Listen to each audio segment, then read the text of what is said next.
আজ আমি তৈরি করব ডিমের কোরমা। ডিমের কোরমা তৈরি করার জন্য আমি প্রথমেই কড়াইতে তেল গরম করতে দিয়ে দিলাম। তেলটা গরম হলে পেঁয়াজটা সুন্দর করে ভেজে নিতে হবে। আমি এখানে 1 কাপ পরিমাণ পেঁয়াজ দিয়ে দিয়েছি। পেঁয়াজটা আমি সুন্দর করে ভেজে নেব। ভেজে আমি পেঁয়াজটা বেরেস্তা করব। করে আমি পেঁয়াজ বেরেস্তাটা আমি তুলে রাখব। আমার পেঁয়াজ ভাজা হয়ে গেছে। এখন আমি পেঁয়াজটা সুন্দর করে একটা বাটিতে তুলে নেব। আমার এই যে পেঁয়াজ ভাজা হয়ে গেছে, আমি এটা তুলে রাখবো। আর আমি ওই তেলের মধ্যেই আমি ডিমগুলা দিয়ে দেব। ডিম দিয়ে ডিমগুলাকে ভেজে নিতে হবে। এখানে খুব বেশি ভাজা যাবে না, বেশি ভাজলে ডিমের চামড়াটা শক্ত হয়ে যায়, তখন খেতে টেস্ট লাগে না। আমি খুব হালকা করে ভেজে নেব ডিমগুলা। আমি এখন এই যে ডিমগুলা ভেজে নিচ্ছি। আর আমি সামান্য একটু যাতে দেখতে ভালো লাগে, গাটা একটু সামান্য একটু হালকা কালার আসবে। আমি এখন তুলে নিচ্ছি ডিমগুলাকে। আমার ডিম সবগুলা তোলা হয়ে গেছে। এখন এই যে আমি ডিম তুলে নিলাম। এখন আমি ওই তেলের মধ্যে সামান্য একটু ঘি দিয়ে দেব। এখানে কিন্তু আমি ঘি 2 বার ব্যবহার করব। 1 চামচ ঘি লাগবে। আমি এখন 1/2 চামচ ঘি দিয়ে দিলাম, আর পরে 1/2 চামচ ব্যবহার করব। আর আমি ঘিয়ের মধ্যে আমি মশলাগুলা দিয়ে দেব। আমি এখানে মশলা বলতে আমি গোলমরিচ নিয়েছি 10-12টা, আর একটু এলাচ আর দারচিনি, 1/2 তেজপাতা। আর আমি এখানে 1.5 চামচ পেঁয়াজ বাটা দিয়ে দিলাম, টেবিল চামচের। আর এখন সুন্দর করে নেড়ে নিতে হবে। একটু পেঁয়াজ বাটাটা একটু ভাজা ভাজা হয়ে আসলে আমি আরও বাকি মশলাগুলো আমি অ্যাড করব। পেঁয়াজটা একটু ভাজা ভাজা হয়ে গেছে। এখন আমি রসুন বাটা দিয়ে দিচ্ছি। রসুন বাটা দিয়ে দিলাম। এখন আমি 1/2 চামচ আদা বাটাও দিয়ে দিলাম। 1 চামচ রসুন বাটা দিয়েছি আমি। দিয়ে এখন মশলাটাকে কষিয়ে নেব। কষিয়ে নিয়ে রসুনের যাতে কাঁচা গন্ধটা চলে যায়, এখন আমি 1/2 চা চামচ জিরা পাউডার দিয়ে দিলাম। আর সামান্য 1/2 চা চামচ একটু ঝালের গুঁড়া দিয়ে দিলাম আমি এখানে। আপনারা যে যেমন, এইটা অবশ্য বেশি একটা ঝাল হবে না। এখন আমি এখানে ধনিয়া পাউডার দিয়ে দিলাম 1/2 চা চামচ। দিয়ে আমি মশলাটাকে আবার কষিয়ে নেব। এখন আমি মশলাটাকে কষিয়ে নিচ্ছি। আর এই পর্যায়ে আমি কাজু বাদাম বেটে রেখেছিলাম, এখানে 1 টেবিল চামচ আমি কাজু বাদাম বাটা দিয়ে দিলাম।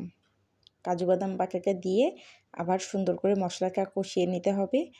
আমি এখন এই পর্যায়ে আমি টক দই দিয়ে দেব। আমি এখানে 1 টেবিল চামচ টক দই দিয়েছি।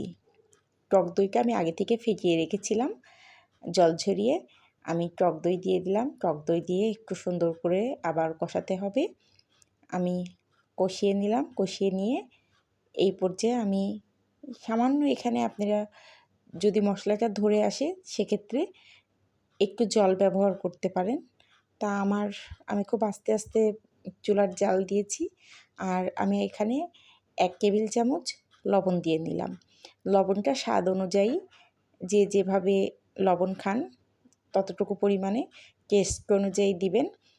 আর এখানে আমি এখন দুধ দিয়ে দিচ্ছি। দুধ দিয়ে আমার মশলা কষানো হয়ে গেছে।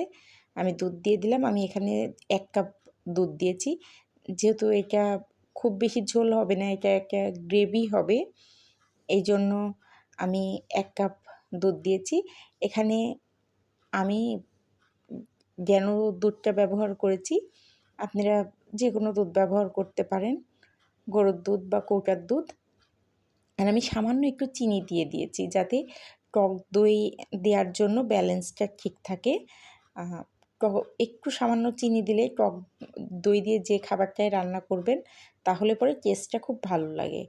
আর আমি 5-6টা কাঁচা ঝাল দিয়ে দিলাম। 5-6টা কাঁচা ঝাল দিয়ে দিলাম। আর আমি যে পেঁয়াজটা বেরেস্তা করে রেখেছিলাম, সেই পেঁয়াজ বেরেস্তাটা আমি সুন্দর করে এখন ছিটায় ভেঙে দিয়ে দিলাম। আর এই যে আমি বলেছিলাম আমি আরেকটু ঘি ব্যবহার করব, আর আমি 1/2 চা চামচ ঘি এখানে অ্যাড করলাম। এখন আমি নেড়ে দেব একটু। আমি যে মশলাগুলো দিয়েছি যাতে সব মশলাগুলো সুন্দরভাবে সবার গার সঙ্গে লেগে যায়। আর এখন আমি ঢাকনা দিয়ে ঢেকে রেখে আমি তুলে নিয়ে আমি একটা বড় কালো এলাচ একটু ভেঙে আমি দিয়ে দিলাম।